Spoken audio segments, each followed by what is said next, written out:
Yo, what's up, guys? It's me, Rizzy Glizzy, back to you with another video. I'm here with Copcorn today, Yeah. Woohoo! and we have created a drop map for Chapter 5, Season 4 of Fortnite.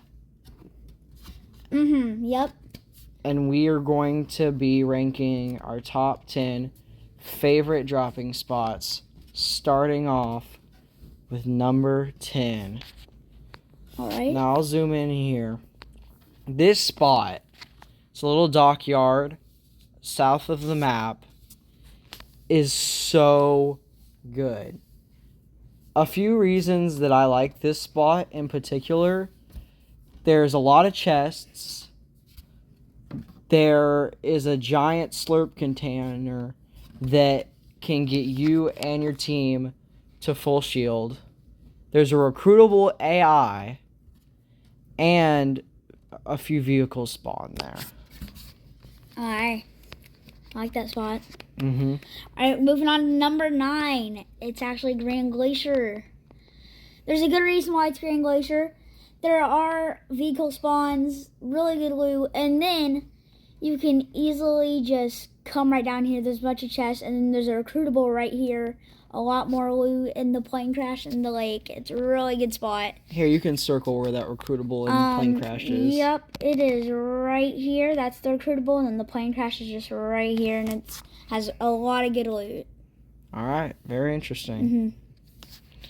Next up on our list, we got number 8, the Nitrodome. That's funny, they have it Nitrodome here. Anyways, I would not have recommended this spot last season. The medallion was not that good, and in ranked, you couldn't get the explosive crossbow. So overall, there just wasn't that many benefits. Also, in ranked, they updated it so there was no boss cars. So literally, you are going here. It takes an awfully long time to even get to the boss fight. But now, Nitrodome, you see, is kind of worthless if you don't think about it much. But underneath the arena, there's an underground section where you can get loads of steel. Additionally, there's slurp cactus all around the Nitrodome, so you can get heals if you need it and shield too. And that is crucial when starting a match. Alright, number 7. Find it. Oh, it's right there. Sandy Steps. This is a good spot because there's 2 AI. They're not recruitable, but they can both give you shield pots. There's cactuses around there. The train can come by. And Hope is right there. And she has a lot of good loot. And it's just like a really good spot because not a lot of people go there anymore. Yeah, Sandy Steps. Alright, coming in number 6, we have Grim Gate. Now, I will say Grim Gate is not as good as it once was. It was really cool if you could go there and kill Cerberus and get his medallion. And you could actually kill him in the last season, but I think he's gone for good now. But I do love Grim Gate because the train goes right past it, and you can get those skull boosters, which really go a long way when you're fighting someone. You can use them to make aggressive advancements, or you can use them to play more defensively. Just whatever your cup of tea is, they're great to have. And there's also a good amount of chest spawns at Grim Gate, which overall makes it a great spot. You can also rotate it to the raft. That's true. Alright. Number 5. We got a little group of buildings over here right in front of Mount Olympus. Now, I love this spot for pretty much one reason. Alright? No one goes here. Especially in build mode. Because there's just not that many mats available. Now, I will say, this spot is more ideal for either a solo or a duo because there's not that much loot. But if you drop here, it is definitely worthwhile because it gives you many great POIs to rotate to. All right, bringing it with number 4. So the reason why it's Redline Rig is they've added new chests, and I know for a fact one of them's there.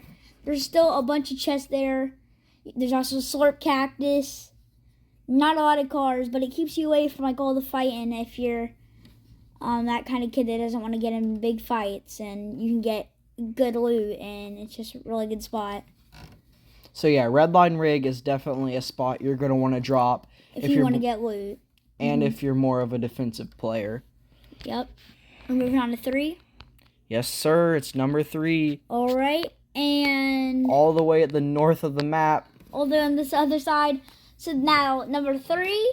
This is if you're on an offense character. So this is Doom's Courtyard. People definitely go there because it's new. But it has good loot. And then you can easily rotate to over here to get the medallion. And that's really overall a really good spot. It's a really good spot because you can get really good loot and then just rotate and kill the boss easily. Yeah, boy. All right, coming in second place, behind Mount Olympus, there is a little cargo ship. Now, don't underestimate this cargo ship, because if you drop here, you can get full shield in a matter of seconds. You can get max steel, and you get a lot of loot. I mean, a lot. Now, I personally like to get a bunch of mats, get a bunch of loot, and rotate to the top of Mount Olympus and start skybasing. But you can just go to the top of Mount Olympus and pop up snipes if you have that aim. It's a really good spot, y'all. Trust. All right, final one. Number 1. Final one, number 1. All right, Rebel's Roost. Nobody goes there anymore because it's really old. There's nothing. There's literally nothing there. Nothing there besides awesome loot. That's right. You can get really good loot, and even if you're not full shield, there's always like mushrooms around in the forest. Then you can rotate right here and get the medallion easily. Yes, sir. It's a very good spot. Well, guys, I think that's going to wrap up today's video. Thank you for watching, and I'll see you in the next one. Wink!